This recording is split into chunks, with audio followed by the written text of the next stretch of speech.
They say you never truly know someone until you see them at their worst. I used to think that was just something people said to sound profound, the kind of wisdom you'd find on a motivational poster in a dentist's office.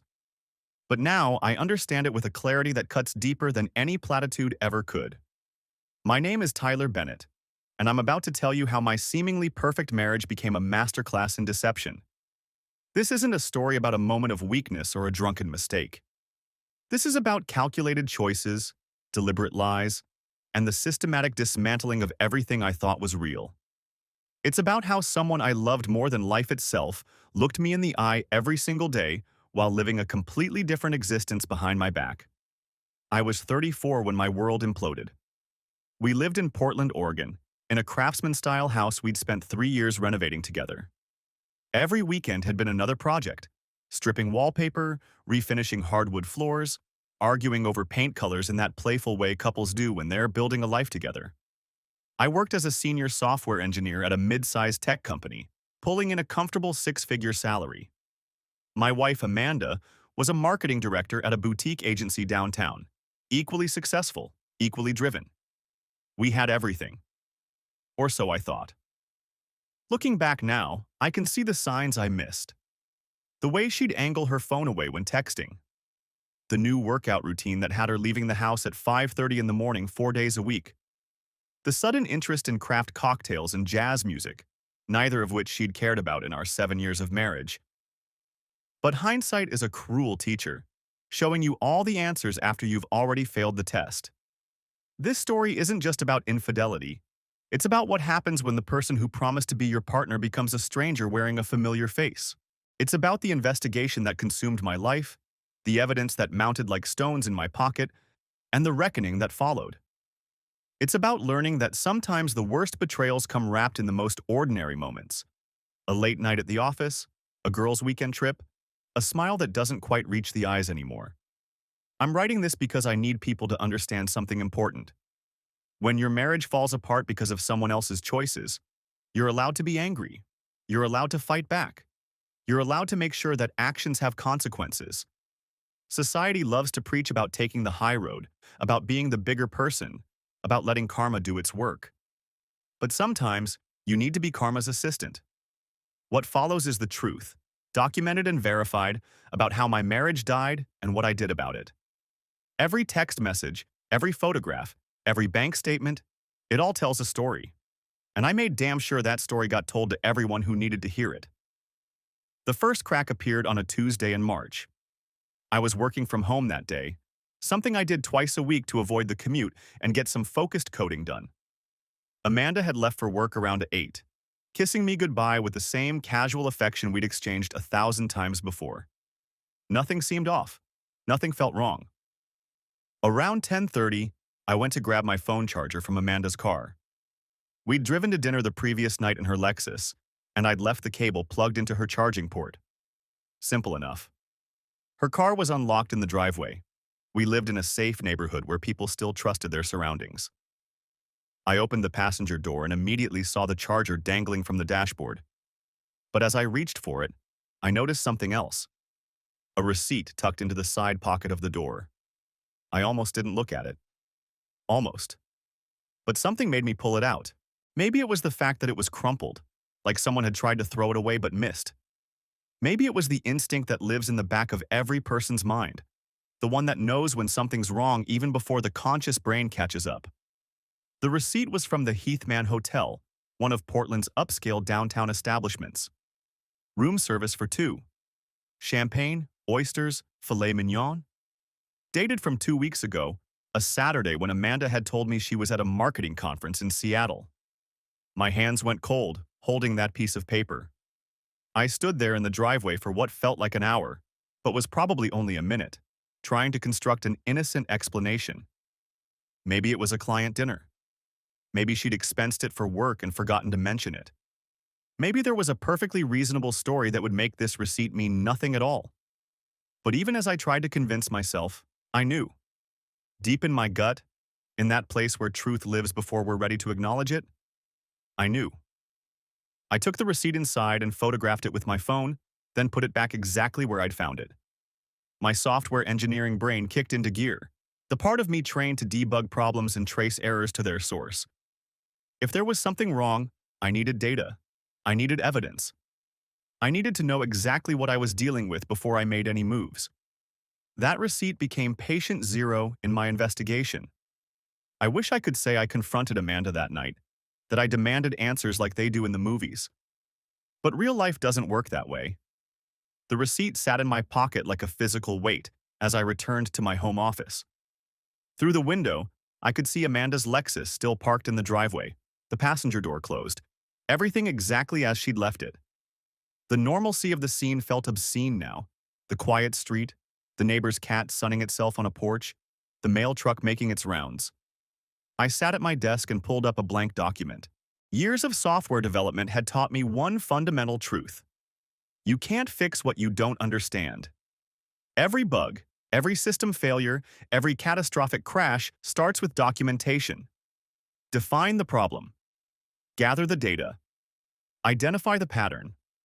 The hotel receipt was evidence of a single event, but it couldn't be isolated. People don't just wake up one Saturday and decide to spend $374 on room service with someone who isn't their spouse. This had a history, a progression, a timeline I hadn't been watching. I opened our joint credit card account first. Amanda handled most of our finances. She was better with money, or so I'd always told myself. I'd trusted her with it the same way I'd trusted her with everything else. The login credentials were saved in my browser. I'd never had a reason to check. The statement loaded, and I began scrolling. Most of it was mundane. Grocery stores, gas stations, her usual lunch spots downtown. But there were other charges, too. Ones that snagged my attention like thorns. A boutique women's clothing store I didn't recognize. $412 3 weeks ago. Another charge to the same store 2 weeks before that. This one for $683. Amanda had always been stylish, but she'd never been extravagant. We'd talked about saving for a potential kitchen remodel. I opened a new spreadsheet and began entering data. Date, merchant, amount. I worked backwards through 3 months of statements, then 6. The pattern emerged slowly, like a photograph developing in chemicals. The expensive clothing purchases had started in January. Before that, nothing unusual. Then suddenly, boutique stores. A high-end salon I knew she didn't normally visit. A jewelry store charge for $247. My phone buzzed. A text from Amanda. Forgot to mention, working late tonight. Client presentation ran over. Don't wait on dinner. I stared at the message. She'd sent it at 2:47 p.m. Her calendar, which synced to our shared account, showed no client meetings today. I'd checked it this morning out of habit, the same way I always did, looking for conflicts with our schedules. I screenshotted the text and her calendar side by side. Saved both to a folder I created on my desktop, labeled Tax Documents 2024. Boring enough that she'd never think to open it. The afternoon stretched out. I should have been working. I had a code review due by end of day, but I couldn't focus on anything except the data in front of me. I pulled up our phone records next. We were on a shared plan, had been since we got married. I'd never looked at the detailed billing before. Why would I? The PDF was 63 pages long. I searched for Amanda's number and began scanning the call logs. Most numbers I recognized. Her office, her mother, her friend Jessica, me. But there was one number that appeared with disturbing frequency. The first call to that number was dated January 8th, lasted 4 minutes. Then another on January 10th, 11 minutes. By February, they were talking daily, sometimes multiple times a day. The calls were usually short during business hours, 5 minutes, 7 minutes, but longer in the evenings. 43 minutes on a Tuesday night 3 weeks ago, when Amanda had said she was on a conference call with a West Coast client. I copied the unknown number and pasted it into a reverse lookup service. The search came back with a name. Ryan Mitchell, age 36, Portland, Oregon. The website offered limited information without payment, but it was enough. A real person. A name attached to all those calls, all those hours of conversation I'd known nothing about. My hands were shaking. I realized I'd been holding my breath and forced myself to exhale slowly. The analytical part of my brain, the part that debugged complex systems and solved logic problems, wanted to keep digging, to map every connection and build an airtight case. But another part, deeper and more primitive, wanted to walk downstairs, get in my car, and drive to Amanda's office to confront her right now. I did neither. Instead, I took another screenshot of the phone records, highlighting the calls to Ryan Mitchell's number, added it to the folder. Then I did something that felt simultaneously invasive and necessary. I logged into our cellular provider's website and requested detailed text message logs. They wouldn't show content, but they'd show frequency and timing. The request would take 24 to 48 hours to process. The code review. I forced myself to open the pull request and scan through the changes, leaving comments that I hoped made sense. My brain felt split in two, half of it performing normal work functions, the other half running calculations about hotel receipts and mysterious phone calls and $600 charges at boutiques I'd never heard of. At 6:15 p.m., I heard the garage door open, Amanda's car pulling in. I closed all the browser tabs, cleared my recent document history, and pulled up a work email. When she walked into my office 3 minutes later, I was typing a response to my manager about sprint planning. "Hey," she said, leaning against the doorframe. She'd changed since this morning. Different blouse, darker lipstick. "Sorry about the late notice on dinner. The client was being difficult." I looked up and smiled.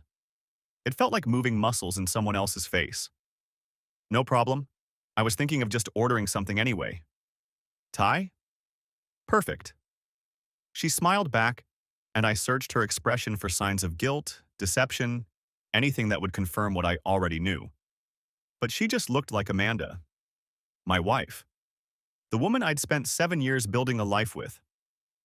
"How was your day?" she asked. "The usual. Meetings, code reviews, nothing exciting."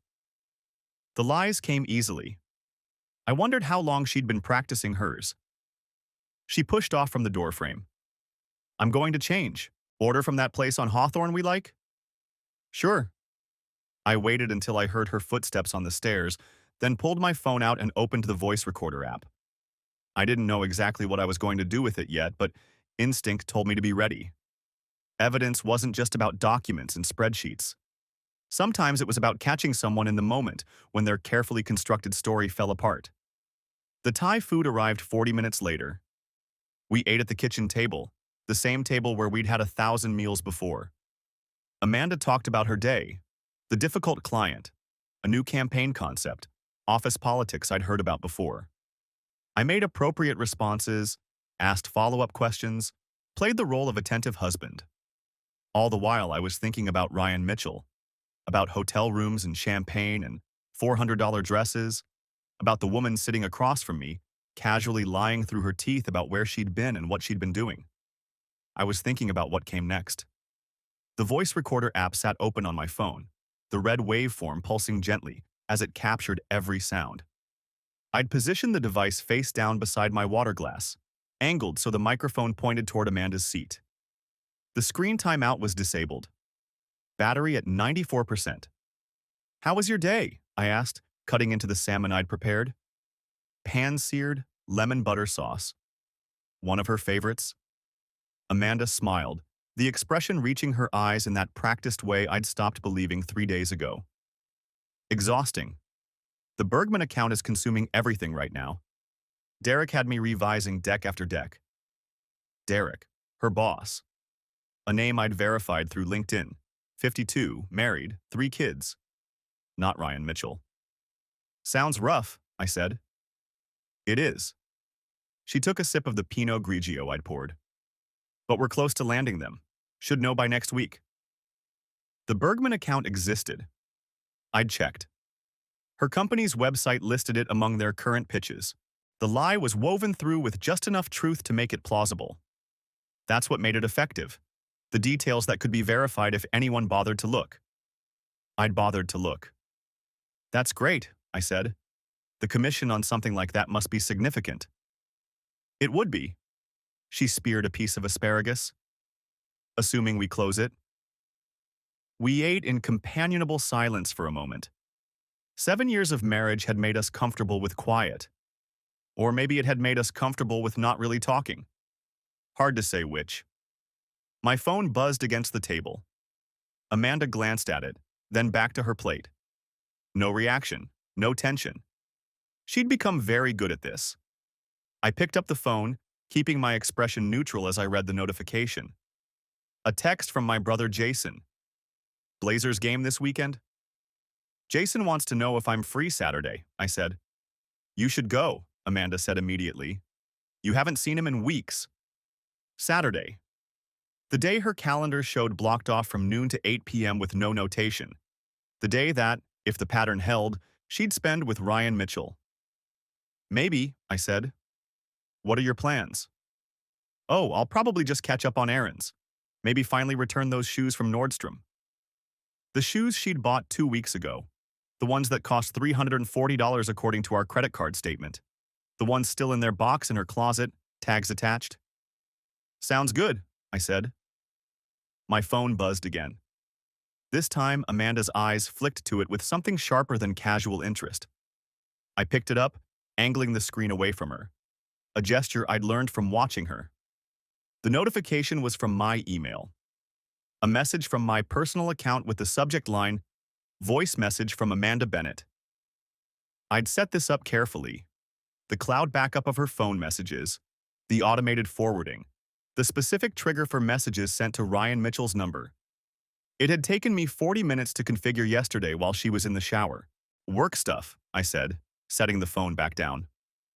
On your personal email? LinkedIn Recruiter. They always use personal addresses. She accepted this without question. Why wouldn't she? I'd never given her reason to doubt me.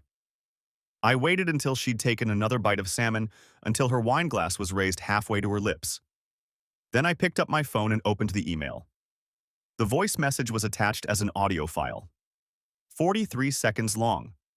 Sent at 2:47 p.m. today, during her lunch break, according to her calendar. I tapped play. Amanda's voice filled the kitchen, bright and animated in a way I hadn't heard directed at me in months. Hey, it's me. So, Saturday is definitely clear. Tyler's going to some basketball game with his brother, which is perfect. I was thinking we could do brunch at that place you mentioned, then head to your apartment? I told him I'd be running errands and he totally bought it. He always does. A laugh. Light, carefree. God, sometimes I feel bad about how oblivious he is. But then I remember how boring everything's gotten and… I don't know. You make me feel alive again, you know? Like I'm not just someone's wife who picks out paint colors and pretends to care about server configurations. A pause. Traffic sounds in the background. Anyway, call me later. Not after 9, though. He'll be home by then, and I don't want to deal with questions. Love you. The message ended. The silence that followed felt like a physical presence in the room. I watched Amanda's face cycle through expressions. Confusion, recognition, horror, calculation. It took maybe 3 seconds. Her wine glass was still raised, frozen halfway between the table and her mouth. Tyler, she started. Don't. I set the phone down, screen up, the audio file still visible. I'm going to ask you some questions, and I need you to answer them honestly. Can you do that? Her face had gone pale. The wine glass lowered to the table with a soft click. That was… I can explain. Can you answer honestly? I repeated. She nodded. A small, jerky movement. How long? Tyler, please. How long, Amanda? Since January. Her voice was barely audible. It started at a conference in Seattle. We were both there for the marketing summit and we just… connected. The conference you actually attended. Yes? And the one 2 weeks ago? The hotel receipt I found? Her eyes widened. You went through my car? I found a receipt. Answer the question. We stayed at the Heathman. He lives in Seattle, so when he comes down to Portland, you meet him at expensive hotels and charge it to our credit card. I was going to pay you back? With what? The commission from the Bergman account you're actually working on? Or was that just convenient cover? It's real, she said quickly. The account is real. I am working on it. But you're also sleeping with Ryan Mitchell. She flinched at the name. How do you? I know everything, Amanda. The phone calls, the charges, the calendar blocks with no notation. I know about the jewelry you bought that I've never seen you wear. I know about the salon visits that doubled in frequency starting in February. I know you told him you'd be running errands on Saturday while I'm at a basketball game I haven't agreed to attend yet. You've been spying on me? Her voice rose, color returning to her cheeks, anger replacing shock. I've been paying attention, I said. Something I apparently stopped doing months ago. This is insane. You can't just… Can't what? Notice that my wife is having an affair? Check our joint credit card statements? Find a receipt she left in her car? You're recording this. She'd spotted my phone, the screen still lit, positioned too deliberately beside my water glass. Yes. That's illegal. Oregon is a one-party consent state, I said. I can record any conversation I'm part of. I checked. Her mouth opened, then closed. The calculation was back in her eyes, the same look I'd seen when she'd glanced at my phone earlier. She was trying to figure out the angles, determine how much damage control was possible. What do you want? She finally asked. I want you to tell me the truth, all of it, on the record. So you can use it against me. So I have documentation of what actually happened, not the story you'll tell your friends, not the version where I'm somehow the villain. The truth. And if I don't? Then I play this voice message for your parents, your boss, everyone at your agency. I send them the credit card statements showing you spending our money on hotel rooms with your lover. I make sure everyone knows exactly who you are. You wouldn't. I met her eyes. Try me. The silence stretched between us. Outside, someone's dog barked. A car drove past. Normal sounds from a normal evening in a normal neighborhood where normal people lived normal lives. We weren't normal anymore. Maybe we never had been. What do you want to know? Amanda asked finally. I pressed record on a second app, a backup, because redundancy matters when you're building a case. Everything, I said. Start from the beginning. The recording app on my phone showed 3 minutes and 47 seconds. Amanda's voice, captured in digital clarity. It started in January, at the conference in Seattle, with Ryan Mitchell. Every word preserved, every admission documented. She sat across from me, mascara-tracked face illuminated by the dining room chandelier we'd installed together last summer. The same light that had seemed warm during countless ordinary dinners now felt harsh, clinical.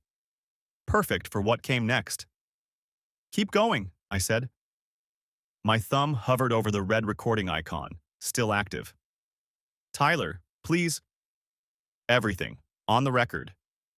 I kept my voice level, almost conversational. The same tone I used in code reviews at work. Detached, analytical. You said you'd tell me everything. She wiped at her eyes with the cloth napkin, leaving a dark smear across the cream fabric. What do you want me to say? The truth. How many times? Where? How much of our money did you spend on him? I leaned back in my chair, arms crossed. You were so confident in that voice message, so sure I'd never figure it out. Let's see if you can be that honest face to face. Amanda's hands trembled as she set down the napkin. I don't know exactly how many times. Estimate. Maybe 15? 20? Her voice cracked. I wasn't counting. 20 times. I did the math automatically. The hotel receipt had been 374. Even assuming some meetings were cheaper, we were looking at thousands of dollars. My salary, funding her affair. The irony would have been amusing if it didn't make me want to put my fist through the wall we'd repaired together. Where? I asked. Different hotels. The Heathman mostly. Sometimes the Nines. Once at the Kimpton in Seattle when I actually did have a conference. She looked down at her plate, at the chicken marsala that had gone cold. He'd drive down from Seattle or I'd go up there. Using our credit card. Yes. The one I pay off every month? Yes. The single-word answers were almost worse than the elaborate lies. At least the lies had required creativity, effort. This was just hollow. I pulled up my phone's photo gallery, swiped to the screenshots I'd taken of our credit card statements. March 3rd, the Heathman, $412. That was a Saturday. You told me you were having drinks with Melissa from work. Amanda said nothing. February 19th, the Nines, $387. You said you had a headache and went to bed early. I scrolled further. February 7th, the Heathman again, $441. Room service must have been good that night. You told me you were at a client dinner that ran late. I get it, she whispered. No, I don't think you do. I set the phone down, screen up, the evidence glowing between us. Because I'm looking at January 23rd, $516 at the Heathman. That was our anniversary weekend. Remember? You said you had a work emergency Saturday afternoon that you'd be back in a few hours. I waited at that French restaurant for 45 minutes before you texted saying you couldn't make it. Her face went white. Tyler. I sat there like an idiot, telling the waiter my wife would be there any minute. The couple at the next table actually felt sorry for me. The woman kept giving me these sympathetic looks. The memory burned. I'd gone home that night, found Amanda already in bed, claimed she had a migraine. I'd brought her water and ibuprofen, rubbed her shoulders. You were with him, on our anniversary. I'm sorry. The words came out strangled. You're sorry you got caught. I picked up my phone again, checked the recording, 5 minutes, 23 seconds. Tell me about the clothes, the jewelry, the salon visits. Were those for him? She nodded, barely perceptible. Out loud, for the recording. Yes, they were. I wanted to look good for him. $683 at Nordstrom on February 14th, Valentine's Day. I gave you flowers that morning. You gave me a card. Then you went shopping for a dress to wear for another man. I pulled up another screenshot. $247 at that jewelry store on 3rd Avenue. When was that? I don't remember. February 9th. You wore those earrings to our dinner with Jason and his wife. I complimented them. You said they were on sale. I zoomed in on the receipt image. No sale, full price. And you smiled and thanked me like I was the sweetest husband in the world. Amanda's breathing had gone shallow, rapid. Good. She should feel cornered. She should feel the walls closing in. The phone calls, I continued. 43 minutes on March 8th. What could you possibly talk about for 43 minutes? I don't. What did you talk about? My voice went hard. Everything. His work, my work, his divorce. His divorce? I sat forward. Ryan Mitchell is divorced? Separated, going through it. Perfect. Just perfect. So, you found yourself a man who's already proven he can't maintain a marriage. Real winner there. It's not like that. His wife. I don't care about his wife.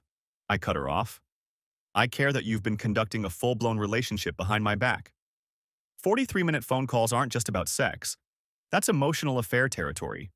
You were building a life with him while dismantling ours. She flinched at that. The truth had teeth. Does he know? I asked. Does Ryan know you're married? Silence. Amanda, does he know? Yes, she finally said. He knows. So he's just fine with being the other man. How noble. I checked the recording time. 7 minutes, 14 seconds. What did you tell him about me? What? In those long phone calls when you were building your little fantasy relationship, what did you say about your husband? The one paying for your hotels and your new wardrobe? Her eyes darted away. Nothing. I didn't. Don't lie. Not now. What did you tell him? That you were distant. That we'd grown apart. Distant. I laughed, sharp and bitter. I renovated this entire house with you. We spent 3 years choosing paint colors and refinishing floors. I came home every night. I never worked late unless absolutely necessary. I took you to dinner every Friday. But I was distant. You were always working. I'm a software engineer. I work normal hours. 40, maybe 45 hours a week. You want to talk about working late? Your client dinners that ran until midnight? Those weren't work, were they? She shook her head. Say it. No, they weren't work. They were hotel rooms, with Ryan Mitchell, paid for with my money. Yes? The admission hung in the air between us. My phone kept recording, the timer ticking up. 8 minutes, 31 seconds. More than enough. But I wasn't finished. In that voice message, I said, you told him I'm oblivious, that I always buy your excuses. Why do you think that is? Amanda looked up, confused by the question. Why do you think I believed you? I repeated. After 7 years of marriage, why would I assume my wife was lying to me? I don't know. Because I trusted you. Because when you said you had a work dinner, I believed you actually had a work dinner. When you said you had a migraine, I brought you medicine. When you said your car needed service, I didn't check the odometer to verify the mileage. I leaned forward. That's not oblivious. That's called being a husband. That's called loving someone. Her face crumpled, fresh tears spilling over. But you saw it as weakness, I continued. You saw my trust as stupidity. Something to mock with your lover. Something to laugh about while you planned your next hotel visit. I never laughed. You called me oblivious. You said I always buy it. That sounds like mockery to me. I didn't mean, you meant exactly what you said. I stopped the recording. 9 minutes, 47 seconds. Plenty for any lawyer, any judge, any family member who might doubt my version of events. You were confident, comfortable. This wasn't guilt talking, it was contempt. I saved the file, backed it up to 3 different cloud services while she watched. Then I stood, pocketed my phone, and looked down at my wife of 7 years. Get out, I said quietly. What? Get out of my house, tonight. The recording stopped. I set my phone on the table between us, screen down, like evidence tagged and bagged. Amanda stared at it. Her face had gone through every shade of pale I didn't know existed. Cream to chalk to something approaching translucent. The hand holding her wine glass trembled enough that the liquid inside created tiny ripples, concentric circles spreading outward like the consequences I was about to set in motion. You recorded that, she said. Not a question. A statement of fact delivered in the kind of flat voice people use when they're trying to convince themselves this isn't happening. I did. You can't just record someone without their knowledge. That's illegal. I almost laughed. The woman who'd spent thousands of our dollars on hotel rooms with another man was suddenly concerned about legality.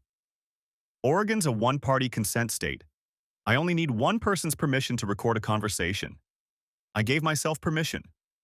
Her mouth opened, closed, opened again. You tricked me. I asked you direct questions. You answered them. On the recording, I even told you I wanted to understand what happened. You chose to tell me everything. The wine glass hit the table harder than she probably intended. Red liquid sloshed over the rim, spreading across the white tablecloth like a stain that wouldn't come out. She didn't seem to notice. This is insane. You're acting insane. No, I said, keeping my voice level. I'm acting methodical. There's a difference. She pushed back from the table, chair scraping against the hardwood floors we'd refinished together 2 summers ago. I'd sanded them by hand while she painted the baseboards. We'd laughed about how we'd never feel our lower backs again. The memory felt like it belonged to different people. I need to call Ryan. No. I didn't raise my voice, didn't need to. You need to sit down and listen. You can't tell me what to do. You're right, I can't. But you're going to want to hear this before you make any calls. Something in my tone must have registered because she stayed standing but didn't reach for her phone. Her hand hovered near her purse instead, fingers twitching. I pulled out the folder I'd prepared earlier, the one I'd assembled while she was still at work, thinking she was coming home to a normal Tuesday evening. Inside were printed copies of credit card statements, phone records, hotel receipts. Everything highlighted, annotated, cross-referenced. 3 months of systematic deception reduced to paper and ink. This is what happens next, I said, opening the folder. Tomorrow morning, I'm meeting with an attorney. Not just any attorney, I've already done the research. Daniel Wright, family law specialist, handles high-asset divorces. He's expecting me at 9. Amanda's face shifted from pale to flushed. You can't. We can talk about this. We can figure this out. We're past talking. You had months to talk. Instead, you spent that time in hotel rooms. Tyler, please. I'm not finished. I pulled out the first document, a credit card statement from February. This is going to your family, your parents, your sister, your brother. They're going to see exactly where our money went. The Heathman Hotel, Nordstrom, that jewelry store on Fifth Avenue, all of it. Her hand flew to her neck, touching the necklace she'd worn home one evening in late February. She'd said it was a gift to herself for landing a new client. I'd admired it, told her she deserved it. The memory tasted like copper. You wouldn't. I absolutely would. They deserve to know who they're defending when you call them crying about your terrible husband. That's cruel. The word hung there between us. Cruel. I turned it over in my mind, examined it from different angles. Maybe it was. But cruelty required me to care about causing pain. What I felt was closer to necessity, like amputating a gangrenous limb, unpleasant but required. What's cruel, I said, is spending our anniversary weekend on the phone with another man. What's cruel is calling me oblivious while planning your next hotel visit.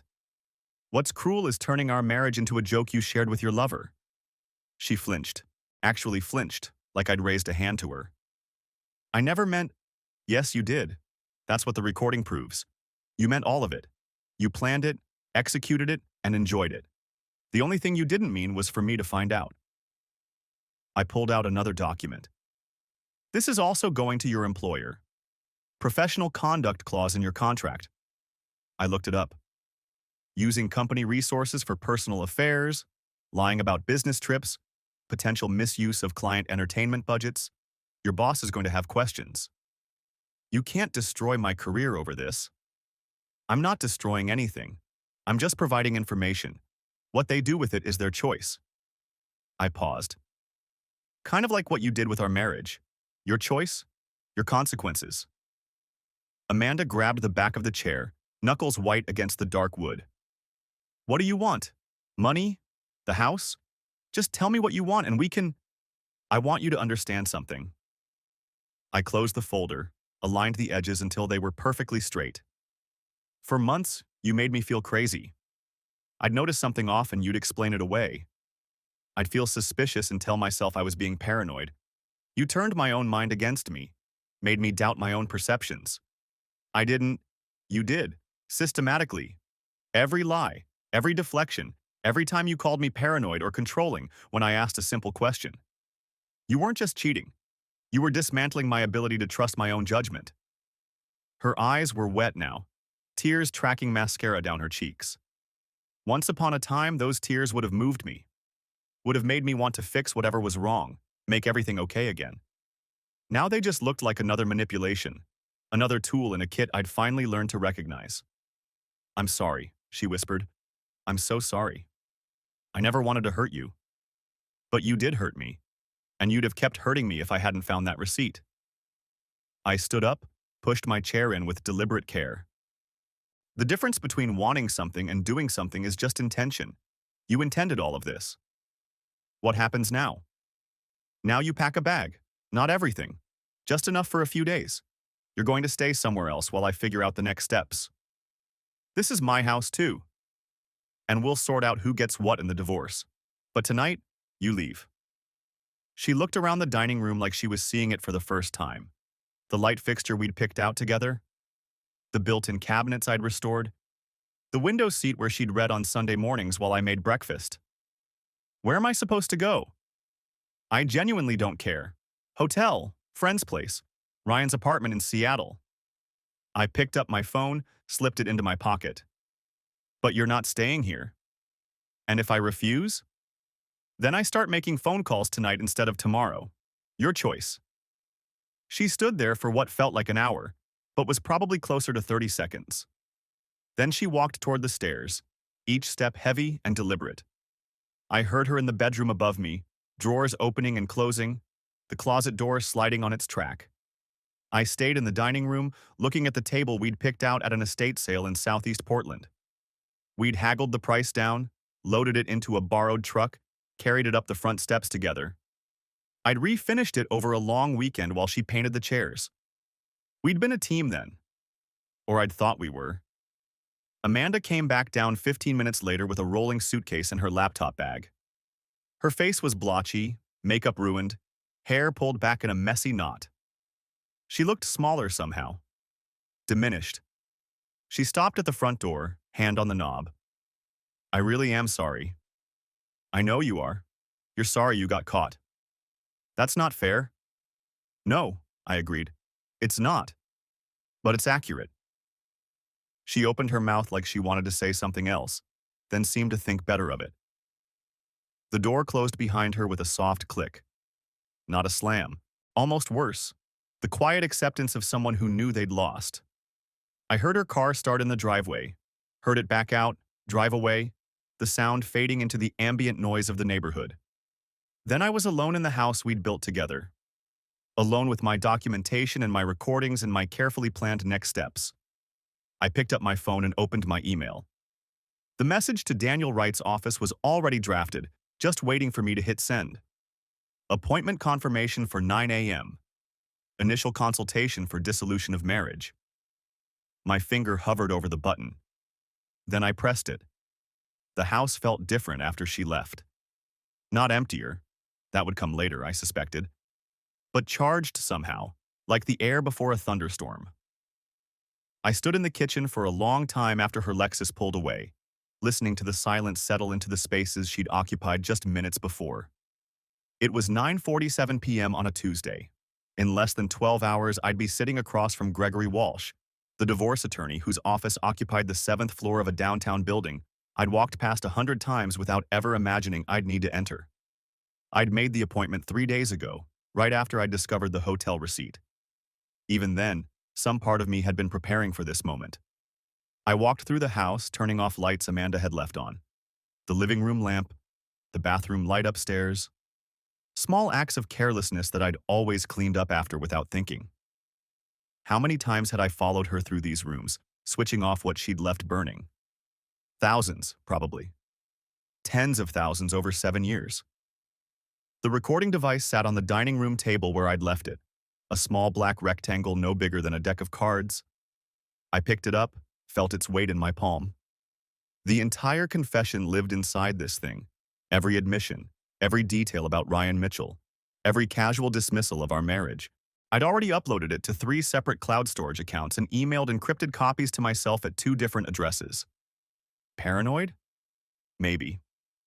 But I'd learned something about myself over the past few days. I was very good at documentation when it mattered. I couldn't sleep, didn't even try. Instead, I sat at the kitchen table with my laptop and began organizing everything I'd collected into a coherent timeline. Walsh would want to see it all laid out clearly. Dates, amounts, evidence. The spreadsheet I'd started grew to include new columns.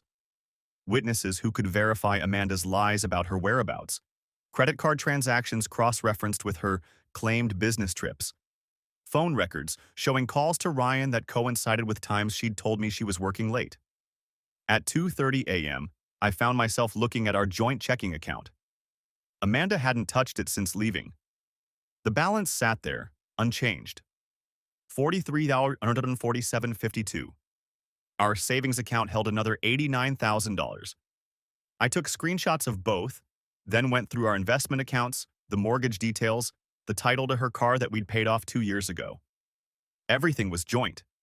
Everything was tangled together. 7 years of financial partnership that would need to be surgically separated.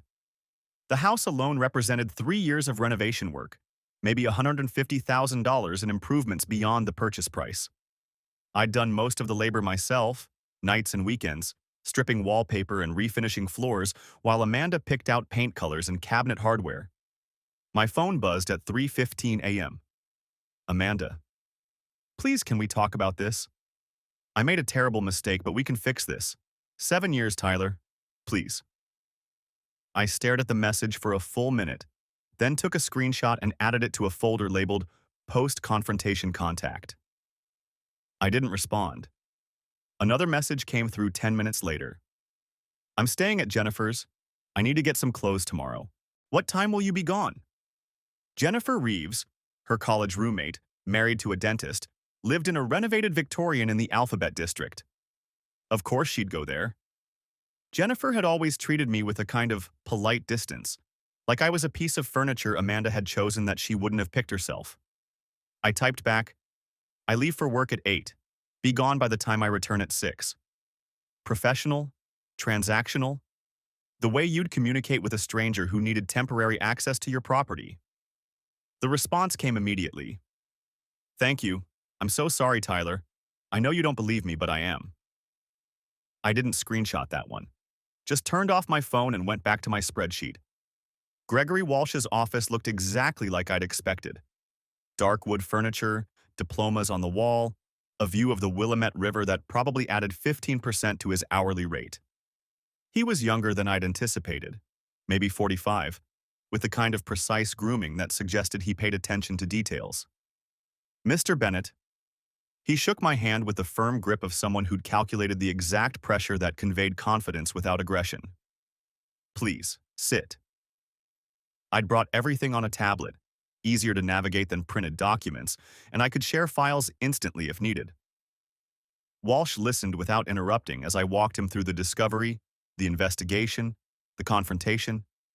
When I played him the 30-second excerpt from the dinner recording, just the part where Amanda admitted to the 15 to 20 encounters and the anniversary weekend lie, his expression didn't change. You recorded this in your own home? He asked when I finished. Oregon is a one-party consent state. I verified that before I started recording. The smallest smile touched the corner of his mouth. You did your homework. I'm a software engineer. Research is what I do. He leaned back in his chair, fingers steepled. Walk me through what you want from this divorce. I'd thought about this question for 3 days straight. The house. I did most of the renovation work myself. I can document the hours, the materials, the improvements. I want her to buy out my share of her car or sell it and split the proceeds. Joint accounts divided 50-50, but I want reimbursement for every dollar she spent on the affair. Hotels, gifts for him, the clothes and jewelry she bought while she was seeing him. The reimbursement claim could be tricky, Walsh said. Oregon is a no-fault divorce state. The court doesn't usually care why the marriage ended. But they do care about dissipation of marital assets. I pulled up another file on my tablet. I've documented $8,340 in hotel charges, $3,200 in clothing purchases from stores she never shopped at before January, $1,850 in jewelry she didn't bring home. That's $13,397 in marital funds spent to facilitate an extramarital affair. There's legal precedent for claiming that as dissipation. Walsh took the tablet from me, scrolling through my documentation. You really did do your homework. I had motivation. He spent the next 20 minutes reviewing what I'd compiled, the credit card statements, the phone records, the timeline I'd constructed. When he got to the voice message transcript, the one Amanda had meant to send to Ryan about their Saturday plans, he read it twice. This is admissible? He asked. She sent it to my phone. I didn't hack anything or access her accounts without permission. It was addressed to me, even if she didn't mean it to be. And you have the original audio file? Along with the metadata showing when it was sent and received. Walsh set down the tablet and looked at me with something that might have been respect. Mr. Bennett, I'm going to be straight with you. Most clients come in here emotional, disorganized, with half-remembered details and no documentation. You've built what amounts to a legal case file before even hiring an attorney. I wanted to be prepared. You're beyond prepared. This is the kind of evidence that makes opposing counsel advise their client to settle. He pulled up a legal pad and started making notes. Here's what we're going to do. I'll file for dissolution of marriage today. Oregon requires a waiting period, but we can get the paperwork started immediately. We'll include a petition for exclusive use of the marital residence pending final division of assets. Given that you can demonstrate she voluntarily left, and you've been the primary contributor to the home's improvement, that should be straightforward. He continued outlining the strategy: temporary orders for financial accounts, documentation we'd need for the dissipation claim, the process for depositions and discovery. I took notes on my phone, organizing his points into action items. One more thing, Walsh said as our meeting wound down. The recording of your confrontation, the one where she admits to the affair details. Keep that secure, but don't distribute it. Not to her family, not to her employer, not to anyone. If this goes to trial and the judge thinks you've been using evidence to harass or intimidate her, it could hurt your case. I thought about the threat I'd made the night before, sending everything to her parents, her boss, her colleagues. What if she refuses to cooperate? What if she tries to drag this out? Then we use the evidence in court, where it belongs. But Tyler, he used my first name for the first time. Revenge feels good in the moment, but it can cost you in the long run. Stay focused on the legal outcome you want, not on punishing her. I nodded, but something in my chest tightened. The legal outcome mattered, yes. But so did making sure she understood the consequences of what she'd done. Not just to our marriage, but to the person I'd been before I found that receipt in her car. Walsh stood, extending his hand again. I'll have the initial filings ready by end of business today. You'll need to arrange for her to be served. Do you know where she's staying? With a friend, Jennifer Reeves. I gave him the address. We'll have a process server deliver the papers there. She'll have 30 days to respond. He walked me to the door. Try to get some sleep, Mr. Bennett. This is going to be a marathon, not a sprint. But as I rode the elevator down from his office, I knew sleep wasn't coming anytime soon. I had too much to do, too many details to lock down. Amanda would be at the house right now, packing her clothes, maybe looking for evidence of what I'd discovered.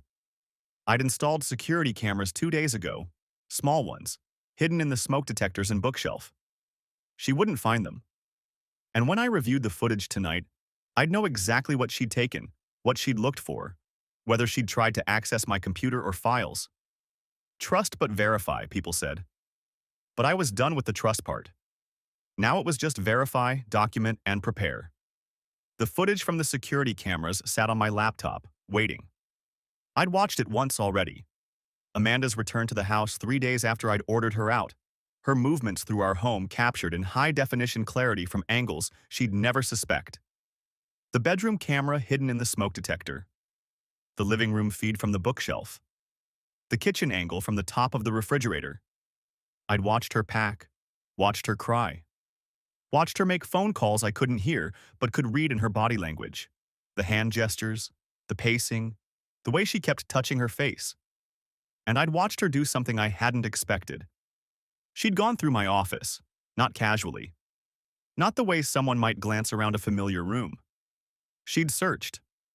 Opened desk drawers, rifled through file folders, moved papers around on my desk. She was looking for something specific, and the realization settled over me like cold water. She was trying to figure out what I knew, what evidence I'd collected, what her exposure was. The footage was dated and time-stamped. Admissible, Walsh had confirmed when I'd called him. Oregon is a one-party consent state for recording in your own home, and I was well within my rights to install security cameras in my own house. Amanda had no reasonable expectation of privacy in shared marital property.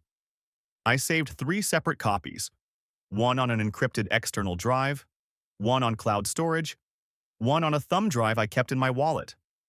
Then I created a clip compilation. Amanda searching my office. Amanda on the phone gesturing angrily. Amanda sitting on our bed with her face in her hands. 4 minutes and 37 seconds that told a story about consciousness of guilt. My phone buzzed.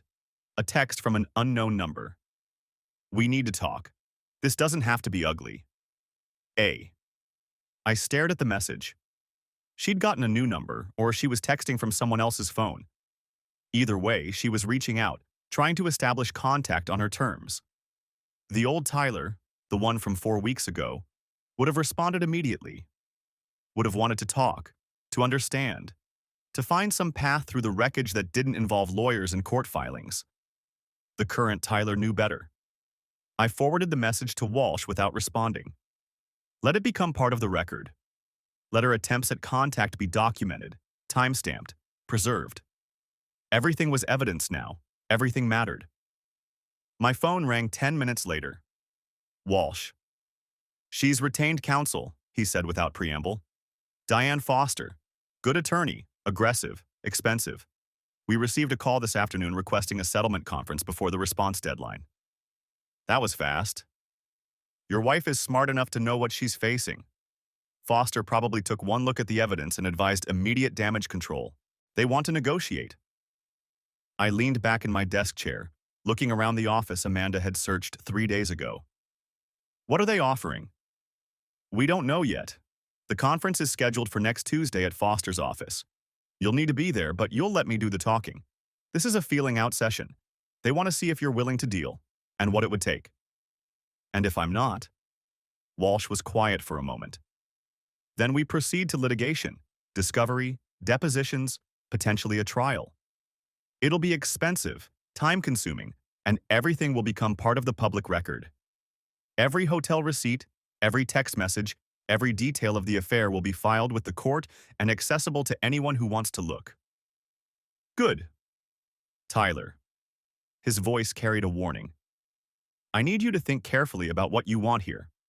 My job is to get you the best possible outcome. The house, reimbursement for dissipated assets, a clean break. But if your primary goal is to punish Amanda, to humiliate her publicly, that's going to work against your interests. How? Because judges don't like vindictive spouses. Because juries, if it comes to that, sympathize with people who show remorse. Because the more you push for punishment, the more you look like the aggressor, and that changes the narrative. Right now, you're the wronged party with excellent documentation. You have the moral high ground and the evidence to back it up. Don't surrender that position by overplaying your hand. I understood what he was saying. I even agreed with it, on an intellectual level. But there was another part of me. The part that had listened to Amanda's voice message, that had heard her laugh about my obliviousness, that had watched her search my office looking for ways to protect herself, that wanted more than just a favorable settlement. I'll think about it, I said. Do that. And Tyler, don't respond to any more contact from Amanda directly. Everything goes through me now. Understood? Understood. After we hung up, I sat in the quiet of my office and thought about what I actually wanted. The house, yes. The money she'd spent on her affair, absolutely. But beyond that, I wanted her to face consequences. Real ones. Not just the inconvenience of a divorce settlement. I wanted her family to know what she'd done. Her friends, her colleagues. I wanted the carefully constructed image she presented to the world. Successful marketing director, devoted wife, good person, to crack and crumble. Walsh was right that this impulse could work against me legally. But he was also thinking purely in terms of the divorce, the division of assets, the legal outcome. He wasn't thinking about the larger picture. I opened my laptop and pulled up the folder I'd labeled Evidence Master. Inside were subfolders organized by category: financial, communications, timeline, witnesses, documentation.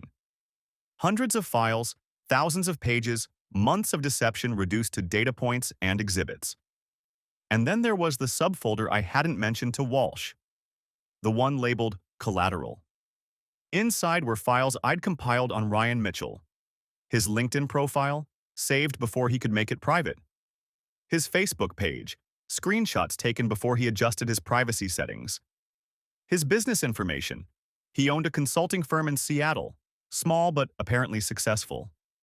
His divorce filing, which I'd found in King County Superior Court records. His address, his phone number, his email. I told myself I was just being thorough, just gathering information in case it became relevant. But I knew that wasn't entirely true. I was keeping my options open, preparing for contingencies.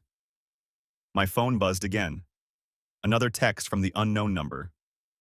Please. I know you're angry, but we can work this out. We don't need lawyers destroying everything we built together. I read it twice, then took a screenshot and forwarded it to Walsh with a simple message. More contact. Not responding. Everything we built together. The phrase made me want to throw my phone across the room. We hadn't built anything together. I'd built a life while she'd systematically dismantled it, spending our money on hotel rooms and jewelry for her lover, laughing about how oblivious I was. But Walsh's warning echoed in my mind. Don't overplay your hand. Don't surrender the moral high ground. I saved the screenshot in 3 separate locations, then put my phone face down on the desk. Tuesday was 5 days away. 5 days to decide what I really wanted from this settlement conference, from this divorce, from the wreckage of my marriage. 5 days to figure out whether I could accept a clean legal victory or whether I needed something more. The security footage was still paused on my laptop screen.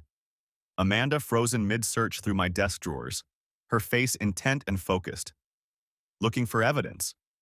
Looking for leverage. Looking for ways to protect herself from the consequences of her own choices. I hit save on the compilation file and added it to the master evidence folder. Then I opened a new document and started making notes for the settlement conference. What I wanted. What I'd accept. What I absolutely wouldn't compromise on. The house. The money. A full accounting of every dollar she'd spent. And beyond that, I left that section blank for now. Some decisions couldn't be made until I saw what they were offering, what Amanda was willing to admit, how far she'd go to avoid the full exposure of a trial. 5 days. Then we'd see exactly how much she was willing to sacrifice to keep her secrets contained. The settlement conference was scheduled for 2 o'clock on Tuesday. I spent Monday night preparing, not by reviewing documents or rehearsing arguments, but by sitting in my home office staring at the screen of my laptop, cursor blinking in that blank section of my notes. What did I actually want from this? The legal answer was straightforward. Gregory had outlined it clearly. Equitable division of assets, recovery of marital funds Amanda had spent on her affair, a clean break. Oregon was a no-fault divorce state, which meant Amanda's infidelity wouldn't directly impact property division, but the dissipation of marital assets, those hotel rooms, those dinners, that jewelry, that we could claw back. The recordings I'd made gave us leverage. The evidence I'd compiled made Amanda's position indefensible. But sitting there in the house we'd renovated together, looking at the crown molding I'd installed myself one weekend while she held the ladder, I knew the legal answer wasn't the whole answer. I wanted her to hurt the way I hurt. I wanted Ryan Mitchell's wife to know what kind of man she was divorcing. I wanted Amanda's colleagues to see her differently. I wanted consequences that extended beyond asset division and spousal support calculations. The collateral folder sat in my documents, waiting. One email to Ryan's soon-to-be ex-wife. One anonymous message to Amanda's employer. One post on social media with just enough detail to let people draw their own conclusions. Gregory's warning echoed in my head. The moral high ground isn't just ethical positioning, it's strategic advantage. I closed the laptop at 11:30 and went to bed without filling in that blank section. The law offices of Walsh & Associates occupied the 7th floor of a building in downtown Portland with views of the Willamette River. I arrived 15 minutes early, wearing the same charcoal suit I'd worn to our wedding. The symbolism wasn't lost on me. Gregory met me in the lobby, his expression professionally neutral. Amanda and Diane are already in the conference room.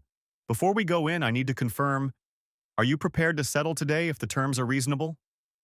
Depends on the terms. That's not an answer, Tyler. I adjusted my tie. I'll know reasonable when I hear it. He studied me for a moment, then nodded. Follow my lead. Don't respond to provocations. Don't engage directly with Amanda. Everything goes through the attorneys. Understood? Understood. The conference room was all glass and polished wood, the kind of space designed to make people feel both important and exposed.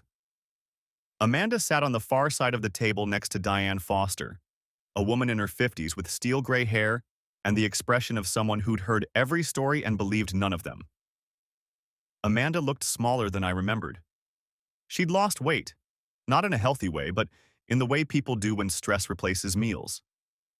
Her eyes found mine for a fraction of a second before darting away. Good.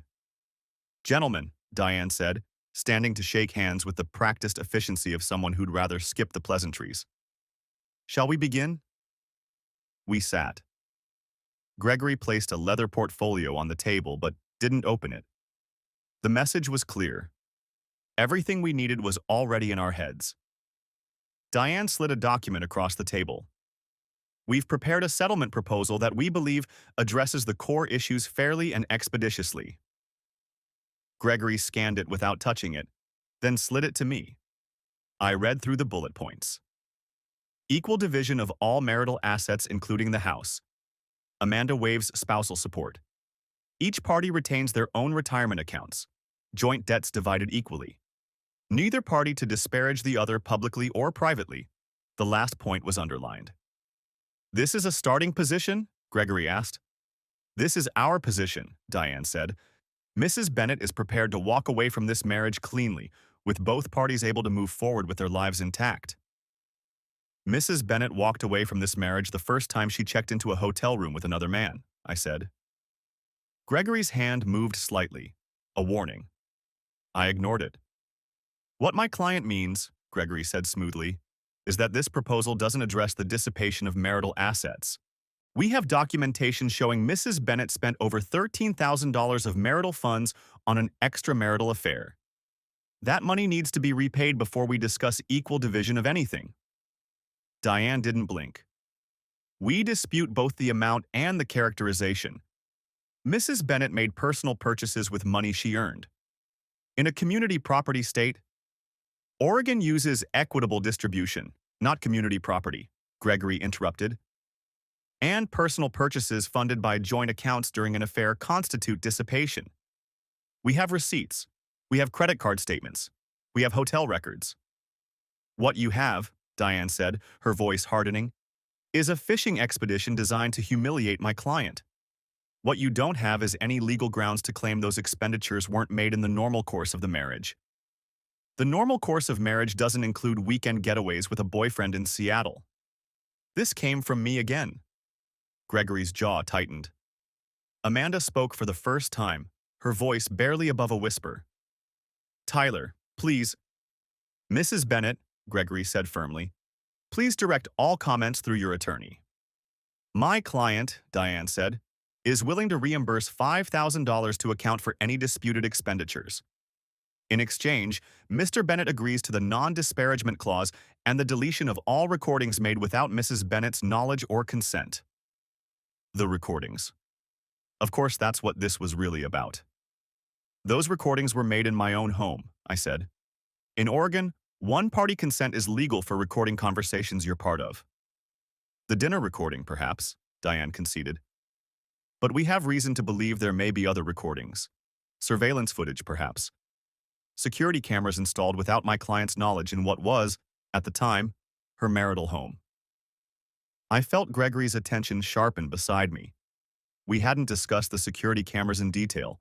I'd mentioned them, but I hadn't shown him the footage of Amanda searching my office. Any security measures installed in my client's home, Gregory said carefully, were installed for legitimate security purposes. With audio recording capabilities pointed at private spaces? Diane's smile was thin. That strays into questionable territory. My client is willing to overlook potential privacy violations in the interest of reaching an amicable settlement. The threat was clear. They'd argue the security footage was inadmissible, potentially illegal. They'd tie us up in motions about expectation of privacy and dual-party consent for audio recordings. Even if we won those arguments eventually, it would cost time and money and turn a straightforward divorce into a protracted battle. Gregory was right. They were good. Let me confer with my client, Gregory said. We stepped into the hallway. Through the glass walls, I could see Amanda and Diane talking in low voices, Amanda's shoulders hunched forward. They're scared of the recordings, Gregory said quietly. That non-disparagement clause isn't about protecting Amanda's reputation in general. It's about making sure you don't use that audio anywhere. Not in court, not online, not anywhere. So we have leverage. We have leverage they're trying to neutralize. The question is whether you want to use it to get a better financial settlement, or whether you want to keep it for other purposes. He knew. Of course he knew. Gregory Walsh hadn't built his practice by being naive about his client's motivations.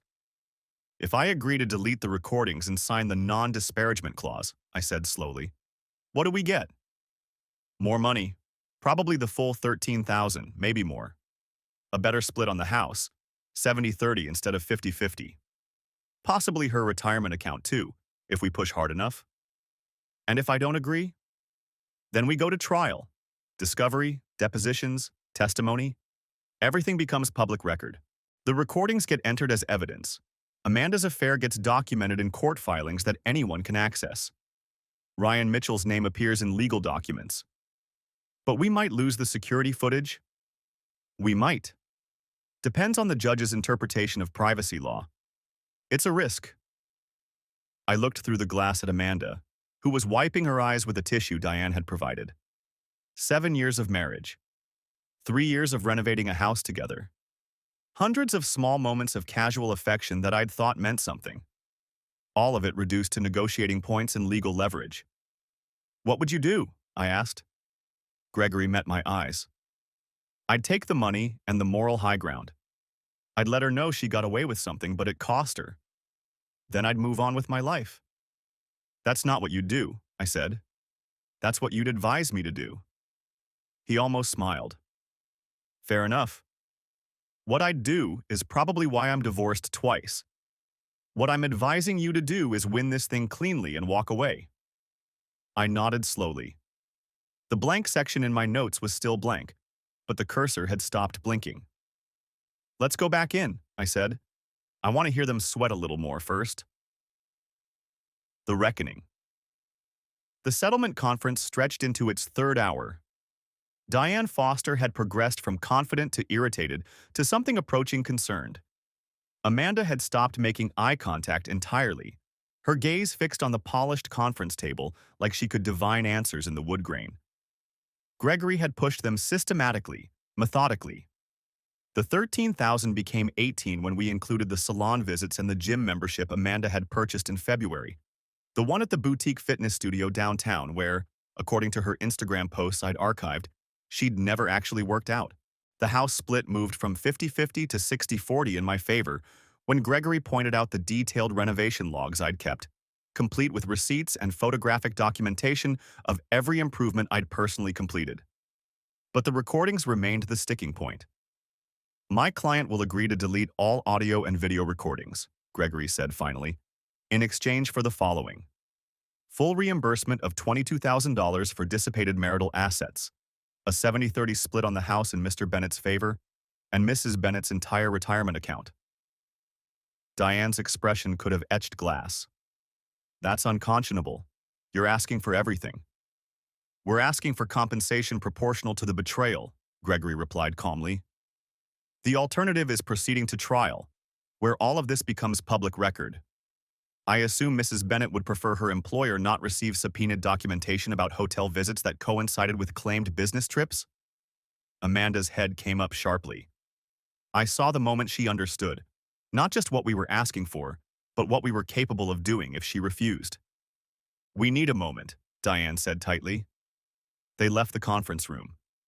Through the glass walls, I watched them huddle near the elevators, Diane speaking rapidly while Amanda nodded, her arms wrapped around herself. You're enjoying this, Gregory observed. Shouldn't I be? Enjoyment and strategy aren't always compatible. He closed his portfolio. They're going to counter, probably offer the money and the house split, but fight to keep her retirement account. The question is whether you're willing to accept that. I thought about the collateral folder on my laptop, the information I'd compiled on Ryan Mitchell, the email addresses for Amanda's colleagues, the screenshots that could be shared with a single click. What happens to the recordings if we settle? I asked. You delete them, all copies. That's what you'd be agreeing to. And if I've already made backups they don't know about? Gregory's expression didn't change. Then you'd be violating the settlement agreement, which could expose you to legal consequences. Courts take non-compliance seriously, Tyler. If you agree to delete recordings, you delete all of them. Even the ones that might be useful later? There is no later. That's what a settlement means. You're closing this chapter. The elevator doors opened. Amanda and Diane returned, both wearing the expressions of people who just made a decision they hated. 18,000 in reimbursement, Diane said, without preamble. 65-35 split on the house. She keeps her retirement account. In exchange, you delete all recordings and both parties sign an ironclad non-disparagement agreement. No social media posts, no conversations with mutual acquaintances, no anonymous tips to employers or family members. Complete silence about the circumstances of the divorce. Gregory looked at me. The decision was mine. I could take it. Walk away with more money than I'd started the day expecting, a favorable split on the house, and the satisfaction of knowing Amanda had paid a tangible price for her choices. I'd win the legal battle cleanly, maintain the moral high ground, and move on with my life. Or I could refuse. Push for trial. Make everything public. Ensure that everyone who knew Amanda understood exactly what she'd done. Amanda was watching me now, her eyes red-rimmed but steady, waiting to see what kind of man I was. Whether I'd take the win or burn everything down. I thought about the 7 years we'd spent together, the house we'd renovated, the life we'd built. And I thought about the voice message I'd heard, her laughter as she called me oblivious, her casual contempt for the man who'd trusted her completely. I want one addition to the agreement, I said. Diane's eyes narrowed. What? Amanda writes a letter, full accounting of the affair, timeline, details, her choices. She gives it to me, signed and dated. It never gets shared publicly, but I keep it. Insurance. Absolutely not, Diane said immediately. That defeats the entire purpose of the non-disparagement clause. It ensures honesty, I countered. Right now, I have recordings that prove what happened. You want me to delete them? Fine. But I want documentation that can't be disputed later. Something that makes it clear we both know the truth, even if the rest of the world doesn't. Gregory was very still beside me. This wasn't something we'd discussed. Amanda spoke, her voice hoarse. I'll do it. Amanda, Diane started. I'll do it, Amanda repeated, looking at me directly for the first time since the conference began. If that's what it takes to end this, I'll write the letter. Diane and Amanda had another whispered conversation. Then Diane turned back to us, her expression carved from ice. Mrs. Bennett will provide a written statement acknowledging the affair. It will remain in Mr. Bennett's possession and will not be shared, distributed, or referenced publicly in any way. In exchange, Mr. Bennett deletes all recordings within 72 hours of the settlement being finalized, and both parties adhere to the non-disparagement agreement. Are those terms acceptable? I looked at Gregory. He gave the smallest nod. Not approval, exactly, but acknowledgement that this was as good as we were going to get. Acceptable, I said.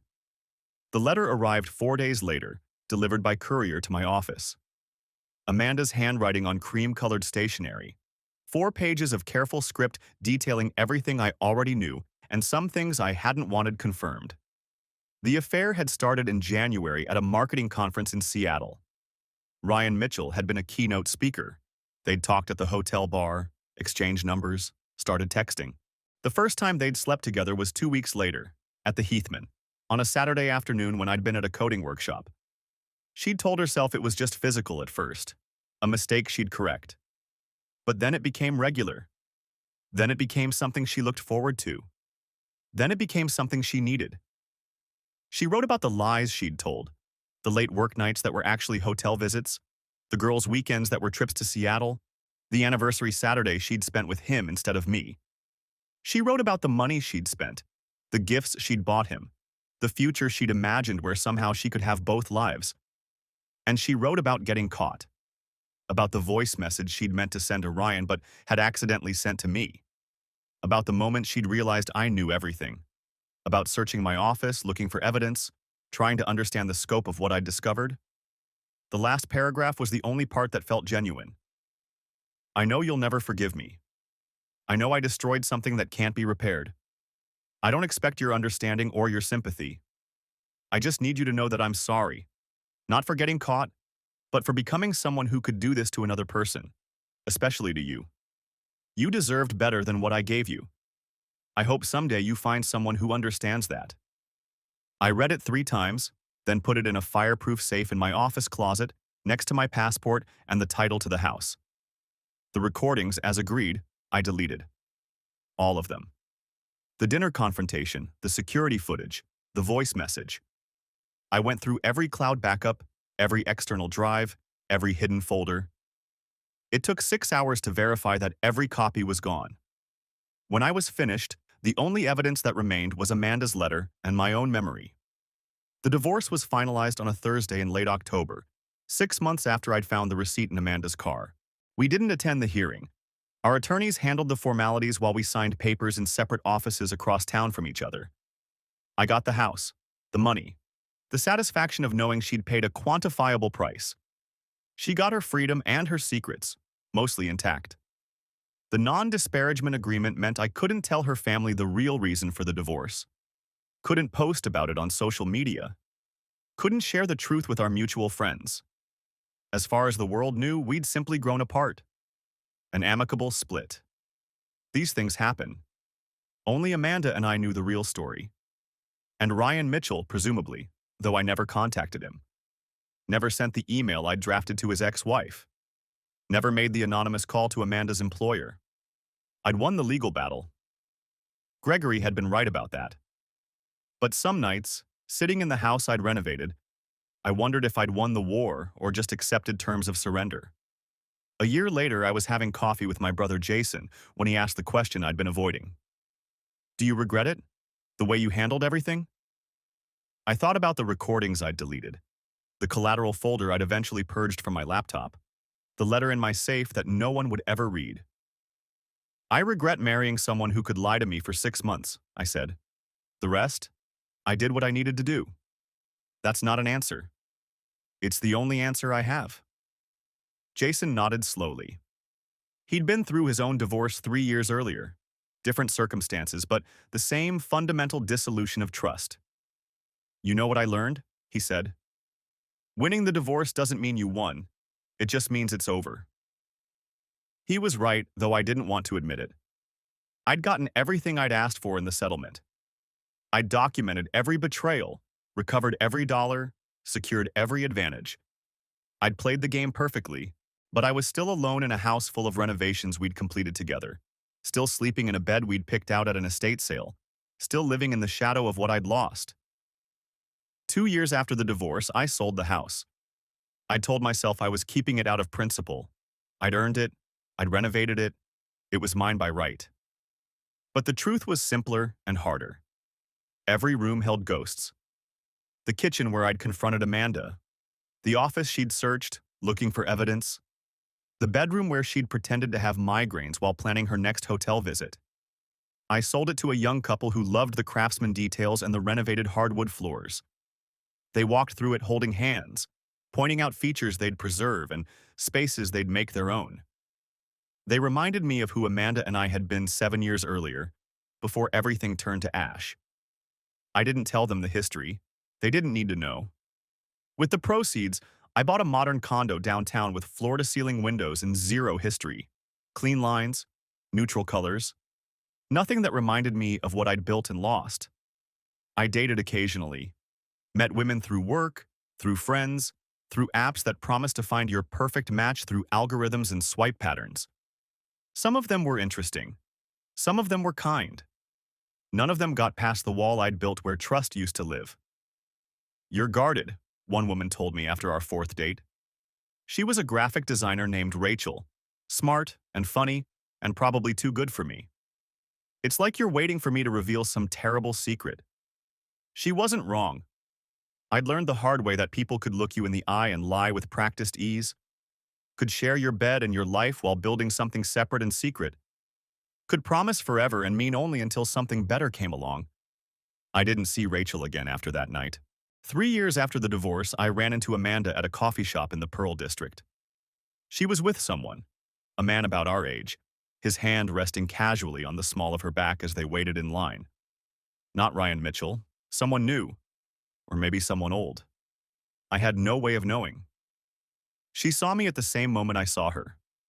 Our eyes met across the crowded cafe, and for a fraction of a second we were back in that dining room, the recording app running, the truth finally exposed between us. Then she looked away. They got their coffee and left without approaching me. I watched them through the window, walking down the street together, her laughing at something he said. She looked happy, or at least she looked like someone who'd learned to perform happiness convincingly. I wondered if she'd told him the truth about her divorce, if he knew what she was capable of, if he'd been smart enough to verify instead of just trust. Probably not. People rarely learn from other people's mistakes. They have to make their own. 5 years after the divorce, I started seeing a therapist. Not because I was falling apart. I'd built a good life in the aftermath. Promoted to senior architect at work. Bought a cabin in the gorge for weekend escapes. Developed hobbies that had nothing to do with home renovation or shared projects. I was functional. Successful even. But I was also alone in ways that had nothing to do with relationship status. "Tell me about trust," Dr. Sarah Ewing said during our third session. I almost laughed at the irony. I'd specifically requested a therapist who wasn't named Sarah, and here we were. The universe had a sense of humor. "What about it?" I asked. "You've mentioned several times that you can't trust people the way you used to. Walk me through what that means." I thought about the recordings I'd deleted, the evidence I'd compiled, the systematic documentation of every lie Amanda had told. "It means I verify everything now," I said. "It means I don't take anyone at their word. It means I assume people are capable of things they'd never admit to." "That sounds exhausting." "It's realistic." "Is it?" She leaned forward slightly. "Or is it a prison you've built for yourself?" I didn't have an answer for that. Over the following months, we unpacked what the affair and divorce had done to me. Not just the obvious damage, the betrayal, the lies, the dissolution of my marriage, but the deeper alterations to how I moved through the world. I'd become someone who documented everything, who kept receipts and screenshots and records of conversations, who never fully believed what anyone told me without verification, who saw potential deception in every inconsistency. I'd won the divorce by being meticulous, strategic, prepared, but I'd lost something else in the process: the ability to be vulnerable, to trust, to believe that people could be who they claimed to be. "What would it look like," Dr. Ewing asked one day, "to let that go?" "It would look like being oblivious again," I said, "like being the person Amanda mocked in that voice message. Or it might look like being someone who can have a relationship without treating it like a legal case." 7 years after the divorce, the same length of time I'd been married, I met someone who changed things. Her name was Emily, and she was a project manager at a nonprofit that built affordable housing. We met at a community planning meeting where I'd volunteered my technical expertise. She was direct, funny, and completely unimpressed by my tendency to overthink everything. "You're doing it again," she said one evening over dinner, 3 months into dating. "Doing what?" "Analyzing. I can see you running probability calculations about whether I'm being honest about enjoying the movie we just saw." I started to deny it, then stopped. She was right. "I had a bad divorce," I said.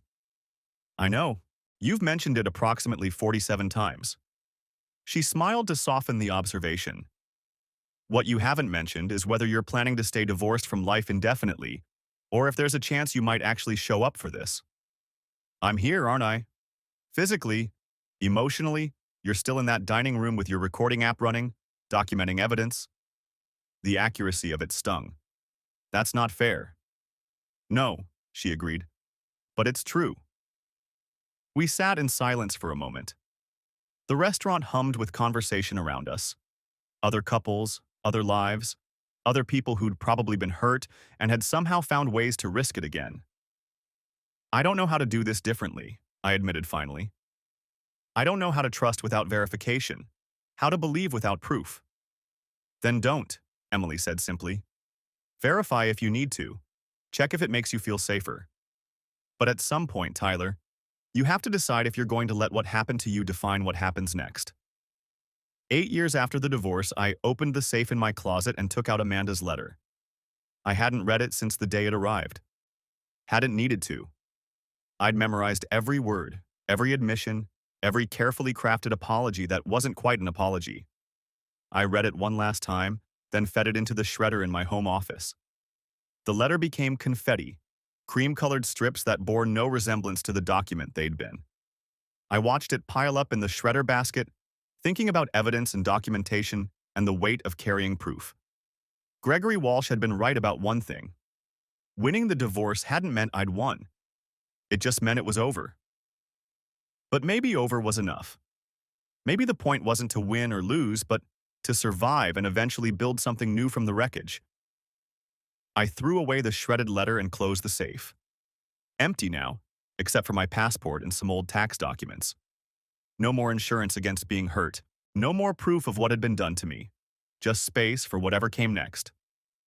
10 years after the divorce.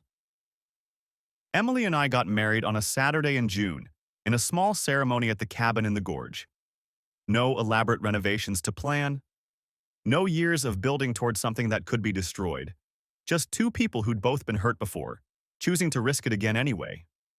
I didn't record the ceremony, didn't document it beyond the photos our friend took, didn't create backup files or evidence folders. I just showed up and said the words and meant them. That night, as we sat on the deck watching the Columbia River reflect the sunset, Emily asked me something I'd been expecting. "Do you ever think about her? About what happened?" I considered lying. Considered saying no, it was ancient history, water under the bridge. But Emily deserved better than comfortable lies. "Sometimes," I said. "Not as often as I used to. And when I do, it's different now." Different how? It used to feel like an open wound. Something that defined me. Now it's just something that happened. A chapter that's over. She nodded, understanding in the way only someone who'd survived their own damage could. "Do you regret how you handled it?" It was the same question Jason had asked me years ago. Then, I hadn't had a real answer. Now I did. "I regret that it happened at all," I said slowly. "I regret marrying someone who could do that. But how I handled it. I did what I needed to do to survive. To feel like I had some control when everything was falling apart. Was it perfect? No. But it was what I was capable of at the time. And now? Now I'm capable of this." I gestured between us, at the life we were building. Of trusting someone without needing proof. Of believing without documentation. Of showing up without a safety net. Emily took my hand. "That's growth." "Or stupidity," I said, but I was smiling. Maybe they're the same thing sometimes. The lesson. If there's a moral to this story, it's not the one I expected to learn. I thought the lesson was about vigilance, about keeping your eyes open, about trusting but verifying, about documentation and evidence and protecting yourself from people who might hurt you. And maybe that's part of it. Maybe there's value in paying attention, in not being willfully blind to red flags, in understanding that people are capable of profound deception. But the deeper lesson, the one that took me years to understand, is about what you do with the hurt after it happens. You can win every legal battle. You can document every betrayal. You can recover every dollar and secure every advantage. You can make sure the person who hurt you pays a tangible price. And you can still lose if you let that hurt calcify into permanent distrust. If you let one person's betrayal convince you that everyone is capable of the same. If you build walls so high that nothing can hurt you, but nothing can reach you either. The real victory isn't in the settlement terms or the division of assets. It's in refusing to let someone else's choices destroy your capacity for connection. It's in surviving the betrayal without becoming someone you don't recognize. It's in learning to risk again, even knowing exactly how badly it can go wrong. Amanda took 7 years of my life and turned them into evidence files and legal exhibits. But she didn't get to take the rest. She didn't get to turn me into someone who could never trust again, never love again, never show up for another person without armor and exit strategies. That part was my choice. And it took me years to understand that choosing vulnerability after betrayal isn't weakness or stupidity or obliviousness. It's the bravest thing you can do. I still live in Portland, still work in tech, still see Jason for basketball games and my parents for Sunday dinners. The house I renovated with Amanda sold twice more since I let it go. I looked it up once, curious about what had become of all that work we'd done together.